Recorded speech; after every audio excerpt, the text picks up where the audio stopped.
भारत माता की, भारत माता की, भारत माता की। मेरा कार्यक्रम से 1 घंटे पहले मौन व्रत रहता है, इसलिए कुछ लोगों से मैं बात नहीं कर पाया। इनफैक्ट मैं तुरकिया जी के साथ ही आया हूं और वो लगातार बोल रहे थे, मैं कुछ बोल नहीं पा रहा था। उनको बता भी नहीं रहा पाता था, मेरा मन, मेरे पास पेन नहीं थी कि उनको लिख के दे दूं मेरा मौन व्रत चल रहा है। कुछ नई दिनचर्या मैंने शुरू किया है। सुबह ध्यान में बौद्ध की तरीके करता हूं, भोजन में जैन के तरीके करता हूं, सूर्योदय और सूर्यास्त 2 बार भोजन करता हूं। कोशिश कर रहा हूं सिख बनने के लिए। सिख क्या करते हैं आपको पता ही है, बाकी जन्म से हिंदू हूं। तो सभी सनातनियों को अब समय आ गया है कि 24 घंटे में कुछ समय के लिए जैन, कुछ समय के लिए बौद्ध, कुछ समय के लिए सिख बने।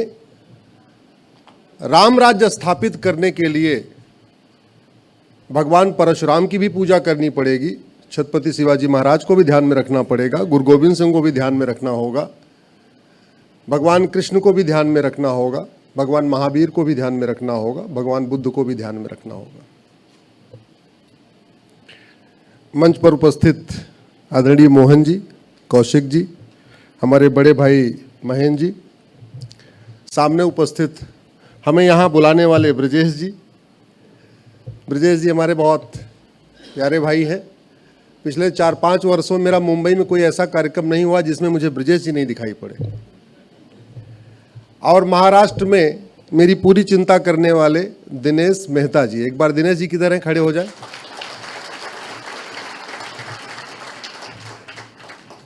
कपड़ा है कि नहीं है, कपड़ा धुला है कि नहीं धुला है, भोजन हुआ कि नहीं हुआ, गाड़ी कौन सी है, कब पहुंच रहे हैं, एयरपोर्ट पे लैंडिंग कब है, वो सारी चिंता वही करते हैं।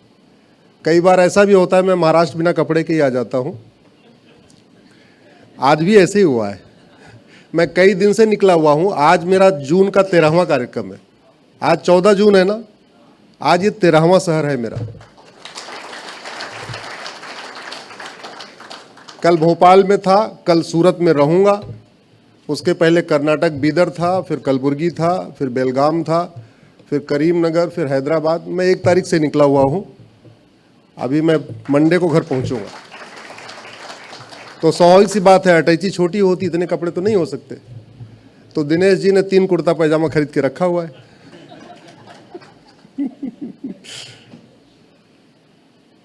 अभी बात चर्चा हो रही थी, मैं बोलने वाला कुछ और था, लेकिन कौशिक जी ने विषय रखा तो मैंने कहा वहां से शुरू करता हूं। यहां पे कितने लोग जैन हैं, जरा हाथ उठाए। अरे वाह, बड़ी मात्रा में। तो आप जैन हैं तो आप 24 तीर्थंकर को प्रणाम करते होंगे, नौकार मंत्र करते होंगे, भगवान महावीर का ध्यान करते होंगे। मंच पे भी जैन है, आप जैन हो कि नहीं हो महेंद्र भाई? अब आप जैन हो और मैं लाउड स्पीकर से आपके गेट के सामने रोज बोलूं कि भगवान राम के अलावा और कोई पूजा योग्य नहीं है, तो आपकी धार्मिक भावना आहत होगी कि नहीं? जरा जोर से बोलिए जरा। मैं सिख के घर के सामने रोज लाउड स्पीकर लगा के बोलूं कि भगवान कृष्ण के अलावा और कोई पूजा योग्य नहीं है, तो सिखों की धार्मिक भावना आहत होनी चाहिए कि नहीं? मैं किसी बौद्ध के सामने लाउड स्पीकर लगा के बोलूं भगवान विष्णु और शंकर के अलावा कोई पूजा योग्य नहीं है, तो धार्मिक भावना आहत होनी चाहिए कि नहीं होनी चाहिए? आपको दिन में 5 बार लाउड स्पीकर लगा के कहा जा रहा है कि तुम्हारे ब्रह्मा विष्णु महेश पूजा योग्य नहीं है, तुम्हारे 24 तीर्थंकर पूजा योग्य नहीं है, तुम्हारी दुर्गा लक्ष्मी सरस्वती पूजा योग्य नहीं है, तुम्हारे 10 गुरु पूजा योग्य नहीं है, भगवान राम कृष्ण पूजा योग्य नहीं है, भगवान गणेश, भगवान वेंकटेश, भगवान हनुमान जी पूजा योग्य नहीं है, तो आपकी धार्मिक भावना क्यों नहीं हाथ हो रही है? दक्षिण भारत में 11वीं शताब्दी में एक बार युद्ध हो गया, शैव और वैष्णव के बीच में। शैव कह रहे थे आदिदेव शंकर है, वैष्णव कह रहे थे आदिदेव विष्णु है। जो लोग तमिलनाडु के होंगे उनको पता है, राजा राज चोल वहां राज किया करते थे, आपस में भिड़ गए, खून खराबा कर लिया। और अब वहीं तमिलनाडु में लाउड स्पीकर्स लगा के कहते हैं न तुम्हारे ब्रह्मा न तुम्हारे विष्णु पूजा योग्य है, न तुम्हारे शंकर पूजा योग्य है, हम जिसकी इबादत करते हैं वो पूजा योग्य है। और दोनों आपस में शांत होकर सुन रहे हैं। विश्व हिंदू परिषद ने बहुत ही जबरदस्त प्रयास किया लाउड स्पीकर के ऊपर। मैं धन्यवाद देता हूं, पूरी लीगल टीम को धन्यवाद देता हूं। लेकिन अब रुक जाना चाहिए क्या? जोर से बोलिए। चरैवती चरैवती।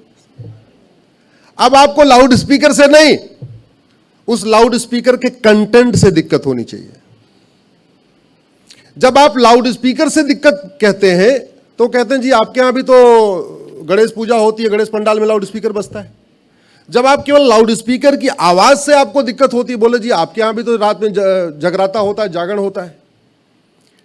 दिक्कत लाउड स्पीकर से होनी चाहिए, लेकिन लाउड स्पीकर से ही नहीं होनी चाहिए। दिक्कत किससे होनी चाहिए? कंटेंट से, जो उसमें कहा जा रहा है।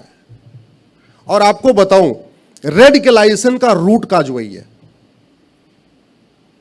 क्योंकि बच्चा किताब तो 8 साल के बाद पढ़ता है,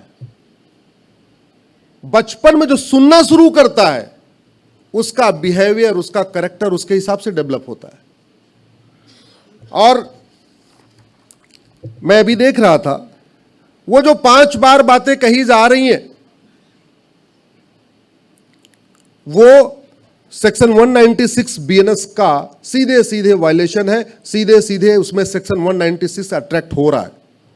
सेक्शन 299 ऑफ द बीएनएस भी अट्रैक्ट हो रहा है। सेक्शन 352 ऑफ द बीएनएस भी अट्रैक्ट हो रहा है। लेकिन एक बार जाएंगे, हो सकता है आप कप्तान को कहें भाई एफआईआर करो, नहीं करेगा तो कोर्ट जाएंगे। हो सकता है एक कोर्ट से ना हो, लेकिन करते रहेंगे करते रहेंगे करते रहेंगे तो कहीं ना कहीं एफआईआर हो जाएगा कि नहीं हो जाएगा। आप एक बात समझ लीजिए, लाउड स्पीकर से केवल ध्वनि प्रदूषण होता है, लाउड स्पीकर से माइंड पोल्यूशन नहीं होता, लाउड स्पीकर से रेडिकलाइजेशन नहीं आता।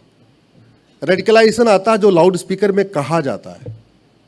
आप लोग गूगल करिएगा, 1-2 आर्टिकल मैंने भी देखा गूगल पे, उसमें हेट स्पीच साफ साफ लिख रहा है। तो नेक्स्ट स्टेप क्या होना चाहिए? जोर से बोलिए जरा। Hate speech. लेकिन सवाल ये एफआईआर होगी कैसे? क्योंकि hate speech hate speech hate speech होती रही है। भारत के किसी कानून में हेट स्पीच डिफाइन ही नहीं। इसलिए मैंने पीआईएल फाइल किया सुप्रीम कोर्ट में कि सबसे पहले आप हेट स्पीच को डिफाइन करिए। हमारे ऊपर एक बार आरोप लगा 2021 में मैंने हेट स्पीच दिया है। मैंने तुरंत ही उसके बाद पीआईएल फाइल किया कि हमने अब हेट स्पीच आपको डिफाइन करो। उसके पहले मैंने पीआईएल फाइल किया, हेट स्पीच डिफाइन करो 2015 में। सुप्रीम कोर्ट ने कहा यह कानून बनाना हमारा काम नहीं है। तो हमने कहा आप एक काम करो, लॉ कमीशन को कह दो कि लॉ कमीशन इसके ऊपर एक रिपोर्ट बना दे। तो 2017 में लॉ कमीशन ने एक रिपोर्ट बनाया है, report number 267 on hate speech. लेकिन अभी तक वो इंप्लीमेंट नहीं हुआ है। और इंप्लीमेंट नहीं हुआ है, लॉ कमीशन की रिपोर्ट नंबर 267 इंप्लीमेंट नहीं हुई है, इसलिए मैंने दोबारा फिर पीआईएल फाइल किया। हमने कहा रिपोर्ट तो बन गई लेकिन अभी पार्लियामेंट में टेबल नहीं हुई है, उसको इंप्लीमेंट करना जरूरी है। हेट स्पीच डिफाइन हो जाए और भारत की सारी रिलीजियस बुक को की स्क्रूटनी हो जाए तो हमारे लिए बहुत बड़ा खतरा टल जाएगा। आज का विषय आपका सुरक्षित भारत है। हम एक सुरक्षित भारत की बात कर रहे हैं, तो सुरक्षित भारत में हेट स्पीच को कंट्रोल करने के लिए हेट स्पीच को डिफाइन करना जरूरी है। एक national unity and integration commission बनाना जरूरी है। एक राष्ट्रीय एकता अखंडता आयोग बनाना जरूरी है, जो सभी रिलीजियस किताबों को एक बार स्क्रूटनी कर ले। और अगर कोई रिलीजियस किताब हेट स्पीच फैला रही है